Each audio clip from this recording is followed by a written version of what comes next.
Good evening. Thank you for tuning in. I'm just going to get in focus. Excuse me. Hi, hi, hi. Hello to you.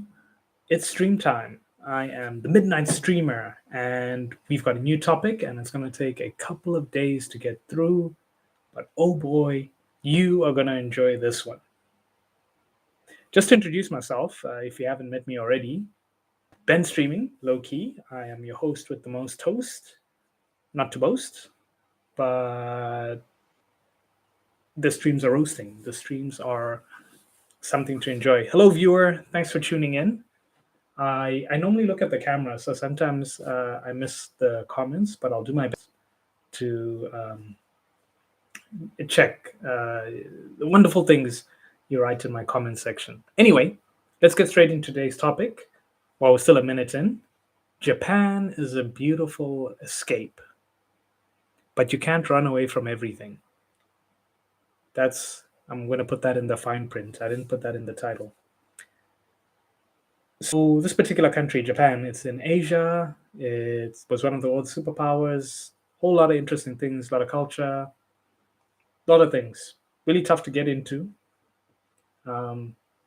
But somehow, if you find a way there, maybe I'll make a separate video, different ways to get into Japan. But now, this particular topic is really focused on people with a massive interest. I don't even want to say interest. I want to say obsession with Japan, Japanese media, Japanese film, Japanese food, Japanese people, Japanese clothes, Japanese electronics, anything Japanese, different art forms.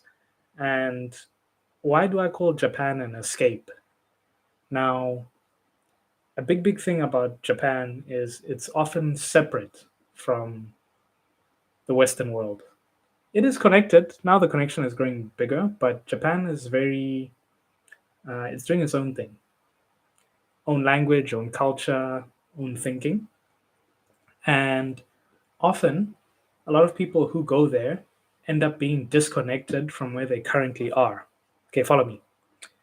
And if perhaps you live in one particular country and you're not happy with the way things are going on a micro and a macro level, and you're just looking to shake things up and do something completely different, do a completely new job, meet new friends, live a completely different lifestyle, Japan is almost like a reset button, or rather, living in Japan is like a reset button on your life. So, in my particular experience, I was working in the corporate world and had my daily commute, and I went to work and I spent my money on just a set routine of things. But deep down, I was unsatisfied. But I was so focused on one day touching down in Japan. Japan was always this place that I had to somehow get to, but it was always so tough. Either the timing was off, or I didn't have the finances and it was expensive, or I couldn't get a job there. There was always something in the way till eventually I found a way to get there. And I'm going to make a separate video on ways to get to Japan. But getting to Japan was a massive escape for me because my lifestyle changed massively, my diet changed massively, the type of people I hung out with changed, the things I was learning, the language I would speak, a lot of things changed. It's a big escape. So if there's something frustrating you that you're going through in life right now, particular grudges you're holding on to, or you're unsatisfied in a certain way, there's something in life that you're not getting, and maybe social restrictions, or you're worried about what your parents would think, or you simply don't have access to something, or there just isn't time in the day to do it. When you move to Japan, suddenly everything changes. It's a reset, and you lose a lot of the benefits you have, but you also lose a lot of the problems. You get new problems and you get new benefits. And the structure of your day. For example, when I was in Japan, a lot of night activities became part of my schedule because, especially the city I was staying in, Tokyo, is got a very vibrant night community and 24-hour shops in some places. And you could do night photography and neon lights, and it's very night friendly, if I could call it that. And you learn to expand that part of you that deep down is calling for it. And a lot of people who I also met, a lot of other foreigners who there was something at home they were like trying to get away from, you'd meet them there and they explore that side of themselves in Japan, especially the ones who stay 5 to 10 years plus in Japan. There's something at home they're trying to get away from often. And because, I mean, learning a new language is tough. Learning a new culture is tough. Integrating into a new society is tough. But there's something driving them that they do. Especially if you know people who work in cruise ships, there's something that they're escaping. But it's a beautiful escape in that you can find parts of yourself that have been restricted in other ways. So, for example, if you get a job as an English teacher, and I don't know why people knock on English teaching so much, I think it's a great way to interact, meet new people, and socialize in a different way. And a lot of people who couldn't maybe get a job in their own country or in a certain amount, sadly, English teaching can be an incredible opportunity to make finances to then launch the next thing you want to do. So, shout out to English teaching. Don't knock on it. I couldn't suggest it enough for anyone looking for a way to just get out and do something new. Another massive escape that Japan has is an escape from certain social norms that you're tied into, especially very toxic social norms.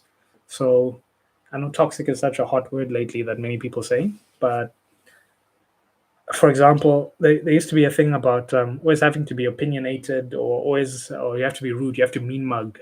At least where I was, there was this thing of you had to put people down to feel good about yourself. There was a sort of classism of how you had to put cleaners down or complain about someone to feel like you were something. And Japan's social norms are against that. It's more about oneness and collectivity.